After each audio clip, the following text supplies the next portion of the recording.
para todos y para todas, especialmente a las mamás, que Dios los bendiga. Es una alegría tenerles hoy y una bienvenida muy especial para quienes de ustedes hoy nos están visitando.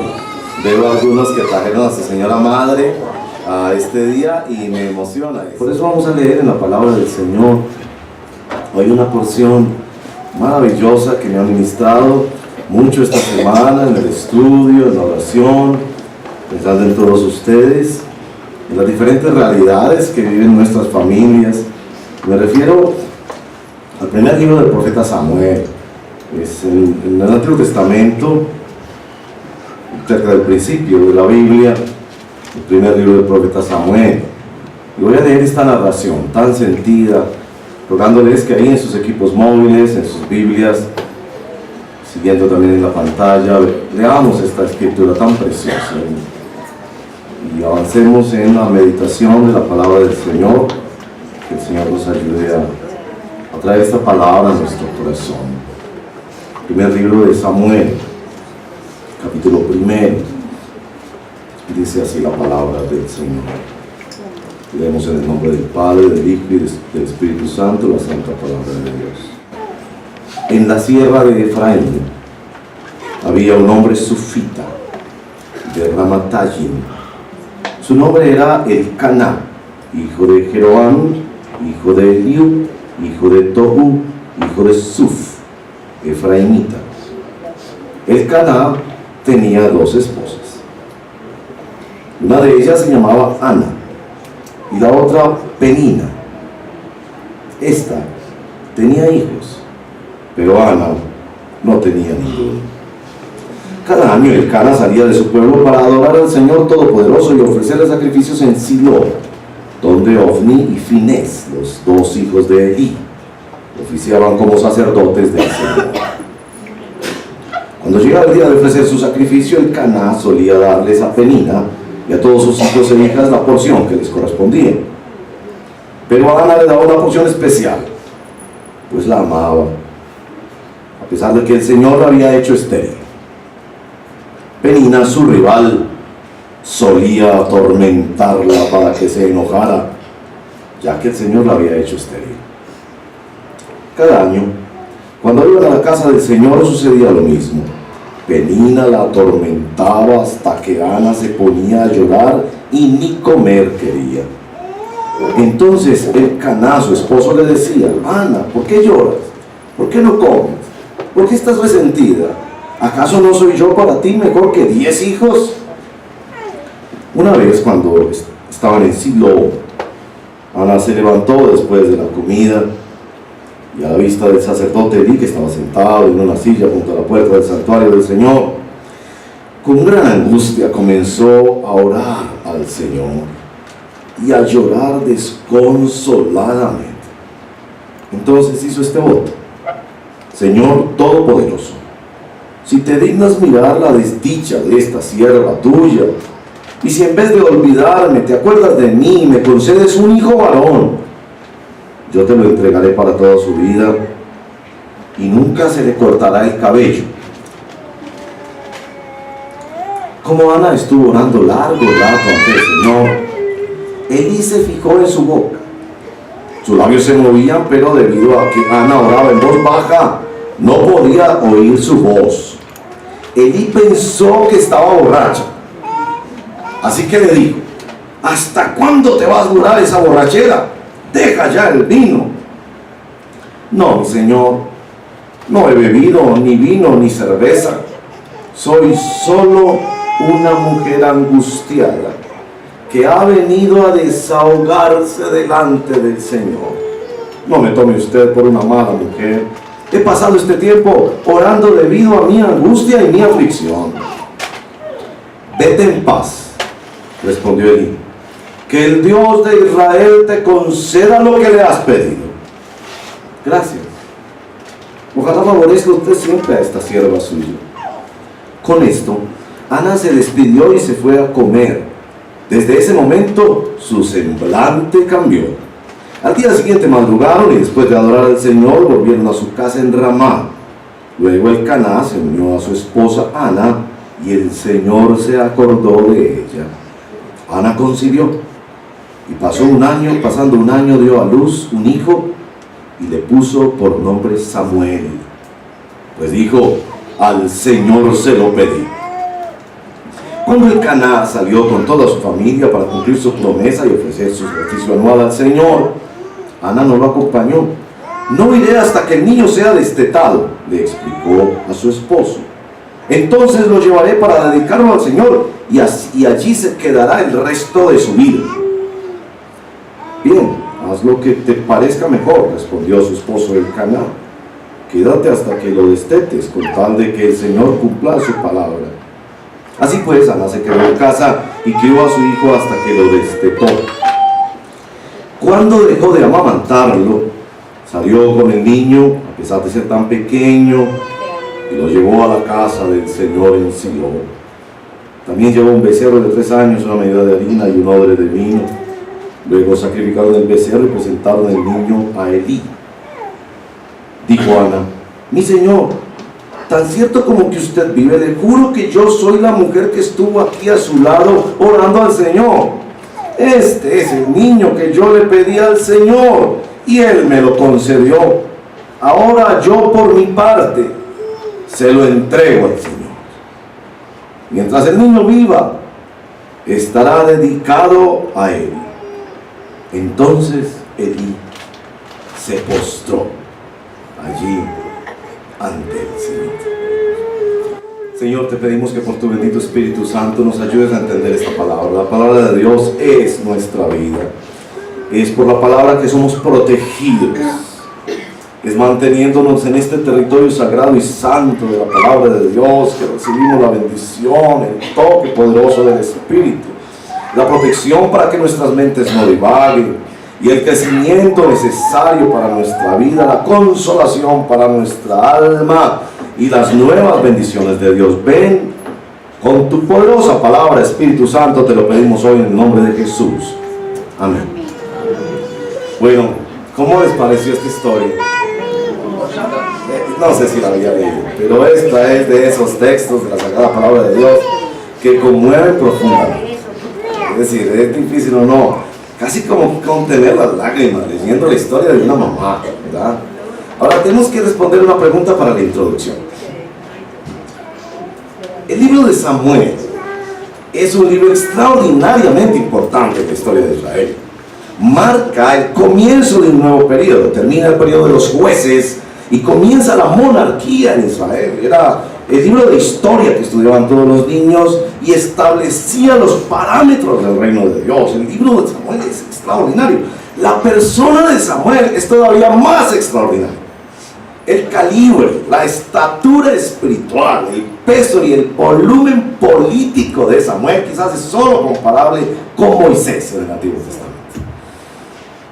¿Por qué decide comenzar este libro con la historia tan personal, tan anónima por allá, distante y lejana, de una señora que era estéril y por eso era humillada? Su esposo se consiguió otra mujer que le pudiera dar hijos y esa mujer se convirtió en su rival, que la humillaba y la afrentaba.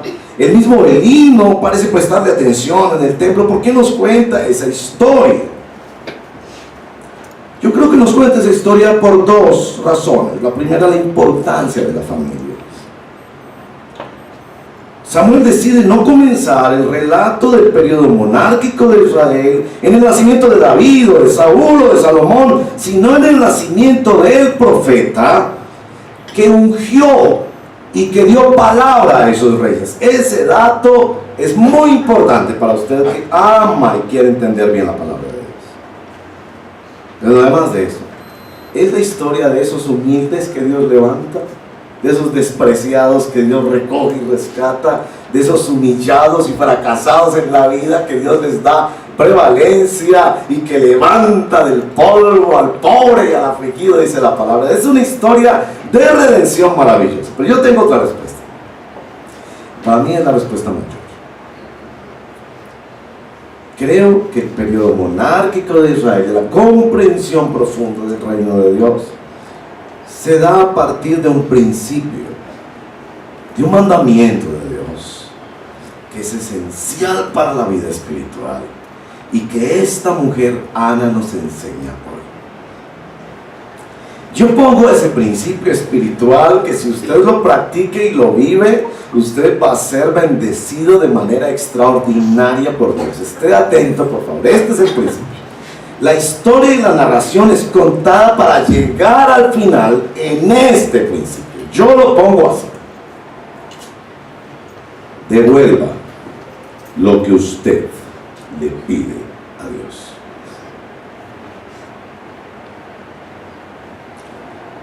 Santiago, el hermano del Señor, nos dice en su epístola: ustedes no reciben porque piden mal, y piden para gastar en sus deleites. ¿Cómo debemos pedir a Dios en el reino santo de nuestro Señor Jesucristo? Ha de ser así: pida para devolver.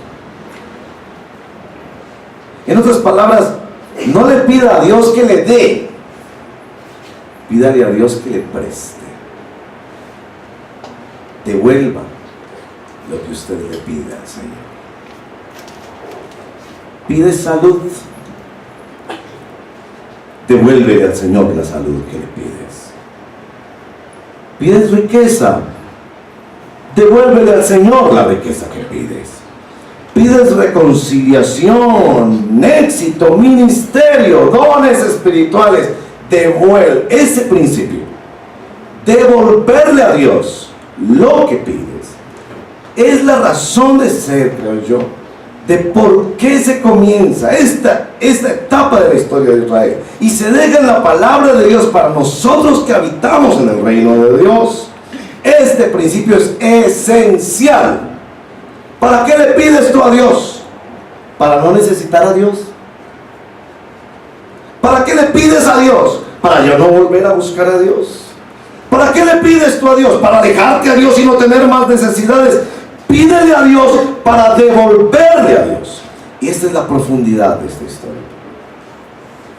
Todo lo que esta mujer había anhelado en su vida, ustedes mamás entienden eso mejor que cualquiera. Un muchachito. Porque aún aquellas que luchan con el asunto, en el corazón de una mujer hay una mamá. Hay una cosa por ahí. Quizás dirá, el mundo es muy difícil, yo tengo muchos traumas, tengo muchos miedos, pero hay algo por allá en lo profundo que le grita: mamá. Ustedes lo entienden. Todo lo que esta mujer había pedido en la vida. Y en esa época de Israel era fácil de entenderlo, mucho más que en esta época. Una mujer estéril era cero en la sociedad. De hecho, su esposo la deja y se busca otra que sí le puede dar hijos. Y enseguida esa otra la menosprecia. Y ni el mismo sacerdote Elí la entiende. Su vida era ese tesoro. Ella se imaginaba llevándolo a la escuela, ella se imaginaba vistiéndolo todos los días, ella se imaginaba llevándolo a dormir, alimentándolo, cuidándolo. Ese muchachito sería su vida. Y luchó pidiéndoselo al Señor. ¿Cuánto se lo pidió? Como esas oraciones que le hacemos a Dios por años. ¿Cuánto se lo pidió? Hasta que llegó a entender este principio.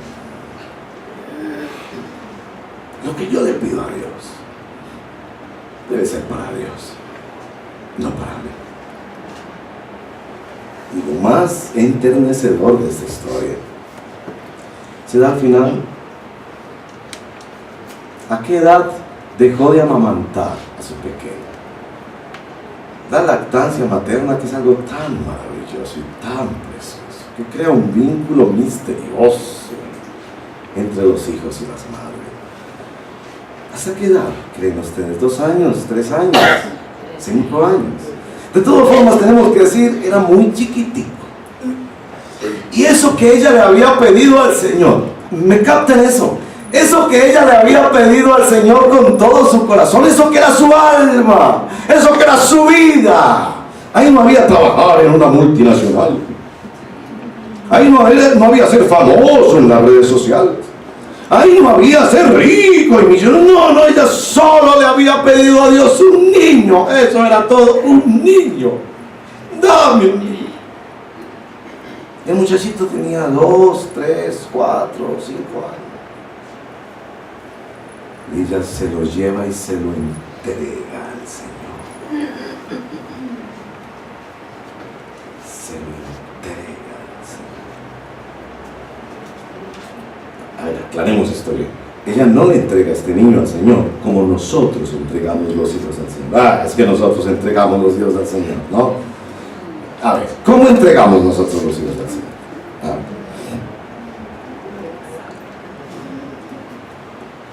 Hay 3 formas de entregar los hijos al Señor. La primera, yo la llamo la forma superficial y romántica. Señor, ahí te entrego a mi hijo. Lindo.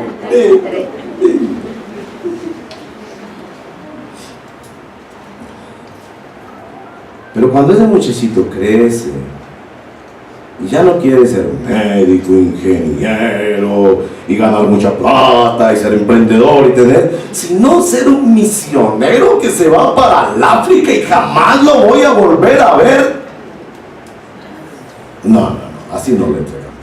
Nosotros se los entregamos al Señor. Mire la segunda forma de entregar. Para desencartarnos de los problemas. Cuando el hijo se mete en la droga, cuando el hijo empieza a jugar con la sexualidad y a explorar construcciones emocionales y sexuales y nos empanicamos. Señor, te entrego mi hijo. Para que te lo repare, ¿no? Pero esta señora, Ana, nos muestra una tercera forma de entregar al Señor, que es total y activa. Es que era entregar el niño. Era dejarlo allá en el templo y verlo solo una vez al año. Capítulo 2, en el verso número 19, usted constatará que esa entrega es que esta señora lo veía una vez al año, un ratico, y dice que cada año le llevaba una túnica. Nunca se hizo una túnica con tanto amor como esa túnica que hacía ella todo, orando y pensando eso. Ella estaba realmente desprendiéndose de lo que le había pedido al Señor. Ese es el principio. No le pidas al Señor que te dé, pídele que te preste.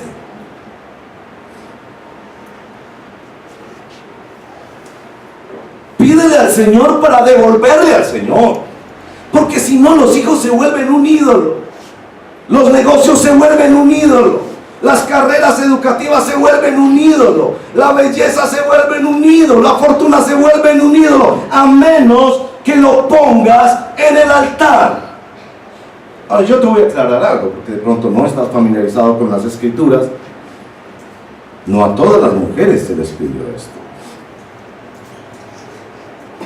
Esto lo hizo ella de su corazón. No es que al sacerdote Eli le llevaban 300,000 muchachitos todos los años, no. Esto fue único en Israel. Porque la entrega puede ser total y activa, aunque no implique que estás todos los días desprendiéndote de él. Puede ser que todavía lo tienes en casa, puede ser que todavía ejerces esa profesión y tienes esa empresa.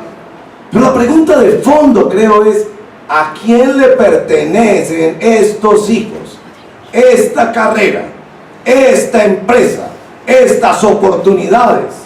Y Ana levantaría la mano y lo diría muy claro: esto le pertenece al Señor. Ella entrega ese niño al Señor, porque así se lo mostró el Espíritu de Dios, para que hiciera una revolución, un cambio extraordinario en Israel. Es Samuel, el último de los jueces de Israel. Es Samuel el que establece el profetismo en Israel. Es Samuel el que restaura el sacerdocio de Israel. Es Samuel el que introduce la monarquía en Israel. Ella entrega entregó ese niño con ese gran sacrificio para que Dios cumpliera sus propósitos en la historia. Porque para esa mujer la historia de Dios era más importante que su propia historia.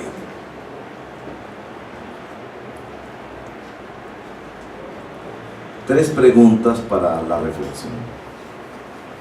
¿Por qué se le entregó? Ana entrega al niño porque sabe que Dios es soberano. Entendía que Dios es el dueño de todo, que Dios tiene propósito en todo, aún en los desprendimientos.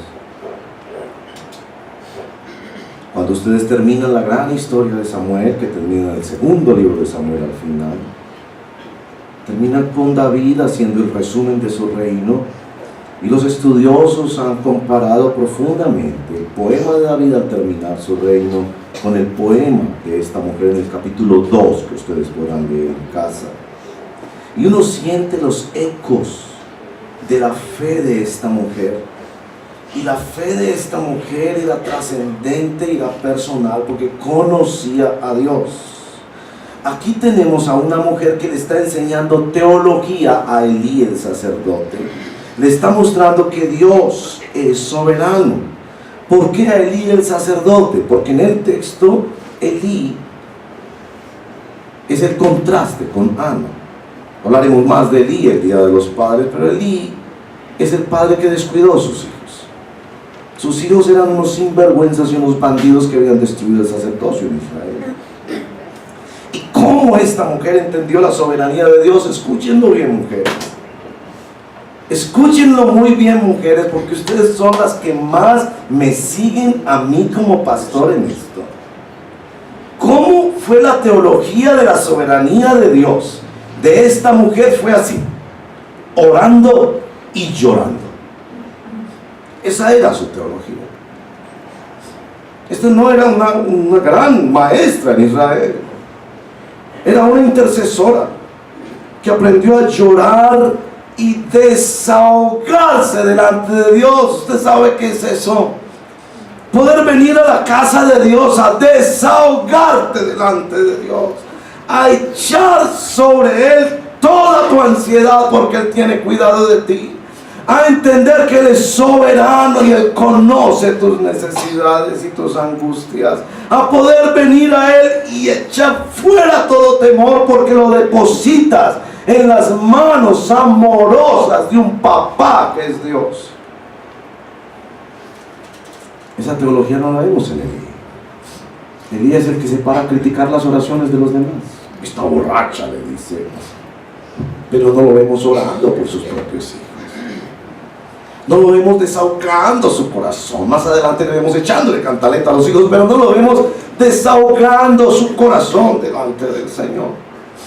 Esta mujer entendía que Dios es soberano, y como Dios es soberano, Él entiende su dolor y a Él presenta su queja. Casi que ustedes pueden ver esta oración como una pelea con Dios.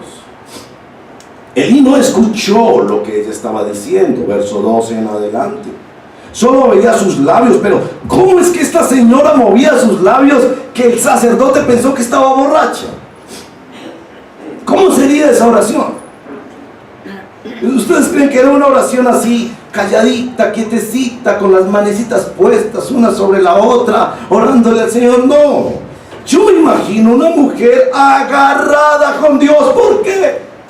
Y yo creo que hacía las manos y le gritaba. Él no escuchaba, pero había una cosa tan fuerte emocionalmente que él dijo: esta señora está borracha. ¿Por qué le entrega el hijo a Dios?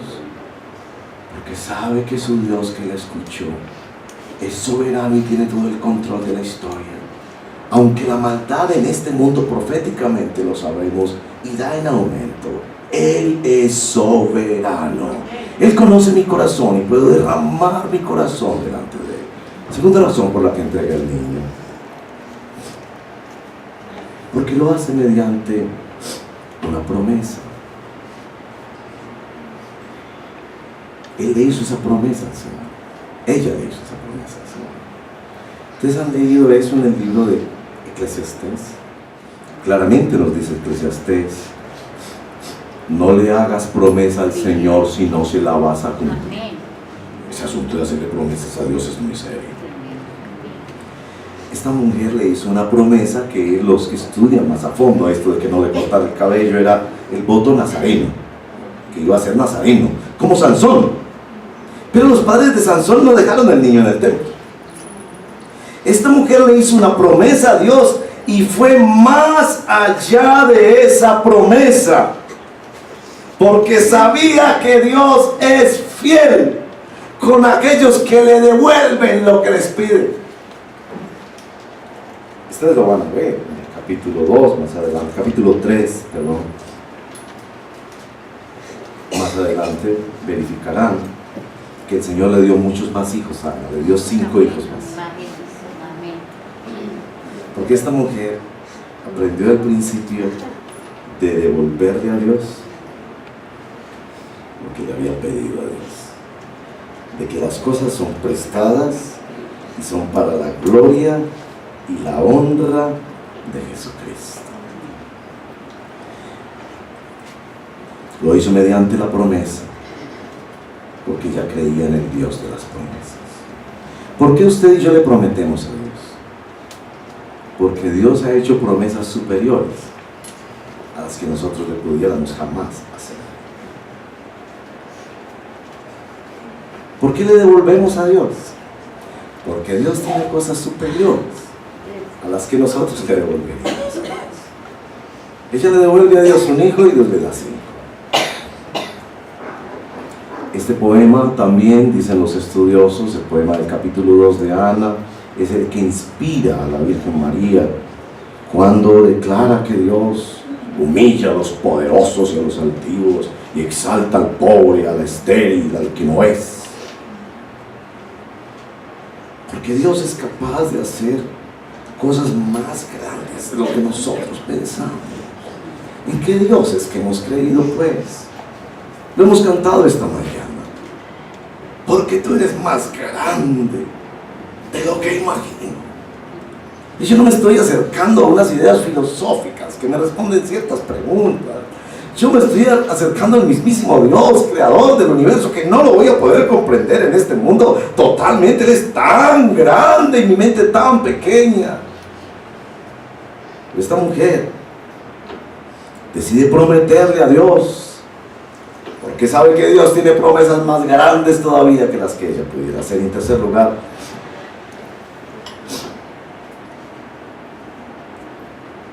porque Dios tiene propósitos en la historia y cambiará la historia con aquellos que entregan,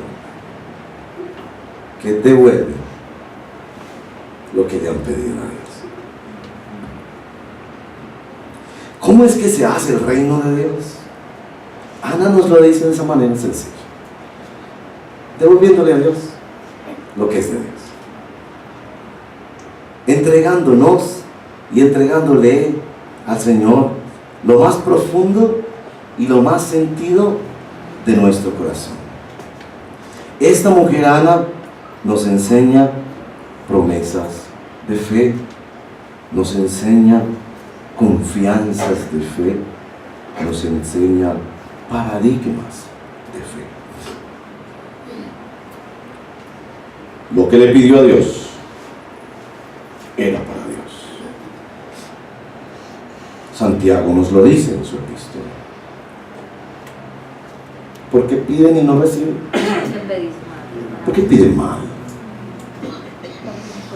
Ustedes piden para ustedes mismos, no para el reino de Dios. ¿Para qué estás pidiendo ese hijo? ¿Para qué estás pidiendo esa empresa? ¿Para qué estás pidiendo esa educación? ¿Para qué estás pidiendo esos recursos? ¿Para qué estás pidiendo esa salud? ¿Crees que Dios te va a dar un ídolo para que te postes ante ese ídolo? No. Dios sabe en tu corazón si estás pidiéndole para devolvérselo a Él y entregárselo a Él y rendirlo a sus propósitos y a sus obras. Ana llamó al niño Samuel. Es un nombre precioso. Quiere decir pedido al Señor. ella le puso el sello al muchachito. Ella le puso la huella al muchachito. Lo marcó. Para siempre recordar que ese muchachito, ella lo había recibido por la pura gracia de Dios. Y que en consecuencia le pertenecía al reino de Jesucristo.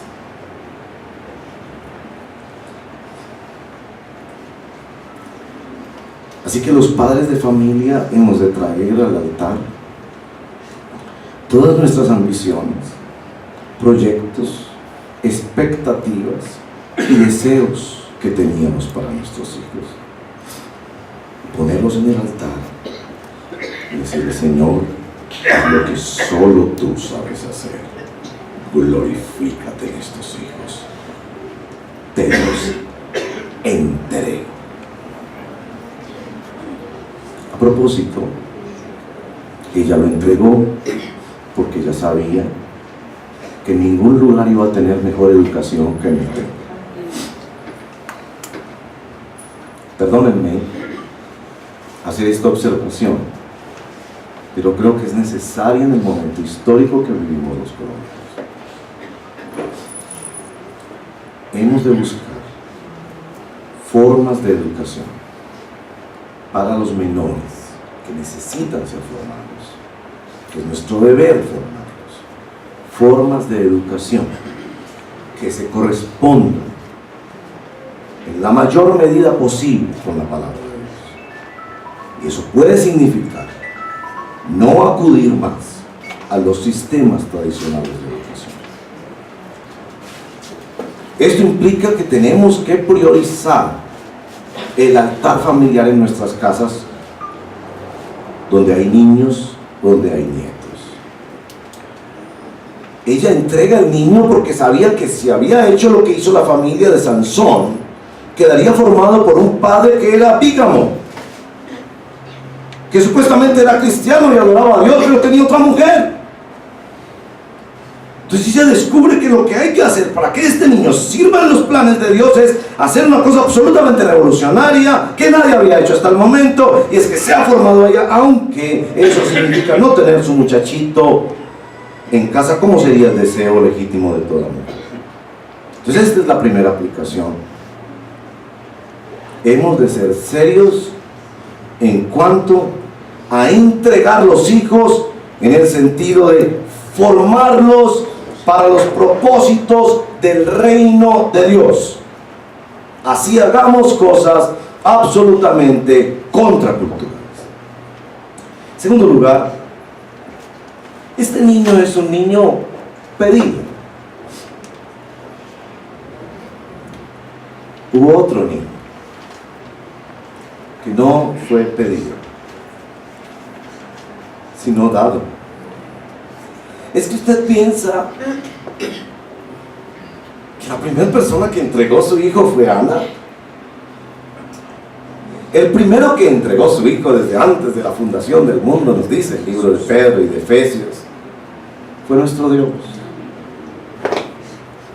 Y Él sí que lo entregó. Había podido solo entregarnos sus enseñanzas y sería extraordinario. Había podido entregarnos solo los milagros de su hijo y hubiera sido extraordinario. Hubiera sido entregar esos 33 años de vida pura y santa y ejemplar, encarnado como otro ser humano, y sería extraordinario. Pero cuando el verso dice: de tal manera amó Dios al mundo que ha dado a su Hijo unigénito, ese dado, hijo dado, no se refiere a los milagros, las enseñanzas, a su vida santa y pura por 33 años. Eso se refiere a la cruz de nuestro Señor Jesucristo. El Hijo fue dado. ¿Por qué Dios tiene derecho a decirte: dámelo todo? ¿Por qué lo entregó todo? Tú no eres el primero que entrega, por favor. Fue Dios el primero que entregó a nuestro Señor Jesucristo para morir como un criminal en tu lugar. Él dio lo más precioso, Él mismo se dio. para que tú pudieras ser adoptado como hijo de Dios. Así que cuando Dios te dice que Él tiene derecho a pedirte todo, es porque Él te ha dado todo. Te ha dado perdón, vida nueva, un futuro glorioso que nos espera, la gracia poderosa del Espíritu Santo, la bendición de ser parte de la comunidad de la fe, su santa palabra, su reprensión y su bendición todos los días. Él te ha adoptado porque te dio a su Hijo, por eso Él tiene derecho a pedir todo. Así que no podemos terminar, mamás, sin decir, tengamos cuidado con ese asunto que pasa en la sociedad, de que el día de hoy aparece más como una madrolatría. Ustedes me perdonan, que se pone la mamá casi en el lugar de Dios. Y a ver, yo tengo una madre preciosa y santa, es un ser humano que también necesitó la gracia y el perdón de nuestro Señor Jesucristo. Madres como Ana son un ejemplo extraordinario para nosotros en vivir y aplicar los principios del reino de Dios, como el que estamos aprendiendo hoy. Devuelve lo que pides. Pero nadie ha entregado más que nuestro Dios al darnos al Señor Jesucristo. ¿Has recibido tú ese regalo de Dios? Madre que nos visitas, te lo pregunto con todo el respeto y el cariño de mi corazón. ¿Has recibido el regalo de Dios de su salvación? No pienses que te vas a salvar por ser una buena mamá, así lo seas. Porque tus pecados como mis pecados son tan grandes y tan graves, que yo necesité que mi Señor Jesucristo se crucificara en la cruz para darme perdón. Una persona no se salva por ser buena, porque nunca nuestras faltas contra la gloria de Dios puedan ser superadas por buenas obras o buenas intenciones. Gracias a Dios que eres una buena madre. Gracias a Dios que eres una, por la misericordia de Dios lo has llegado a ser. No necesitas a Cristo en tu corazón. Necesitas decirle, yo necesito que me perdones, que me hagas una persona nueva, para poder entregar todo. Y lo primero que tienes que entregar es tu vida total al Señor en arrepentimiento. Ese es el Evangelio. Es el Evangelio que nos introduce en el reino de Dios, en el reino donde devolvemos lo que pedimos. Porque Dios tiene promesas más grandes para nosotros, porque Él tiene un reino inmenso, más grande que nuestros planes personales, porque Él es Dios soberano. Oremos. Señor, gracias por esta mañana, por la oportunidad de compartir hoy en familia. Gracias por permitirnos cumplir el mandamiento hoy de honrar a las madres, cada uno hacerlo y como comunidad, afirmando este rol maravilloso y necesario en la sociedad.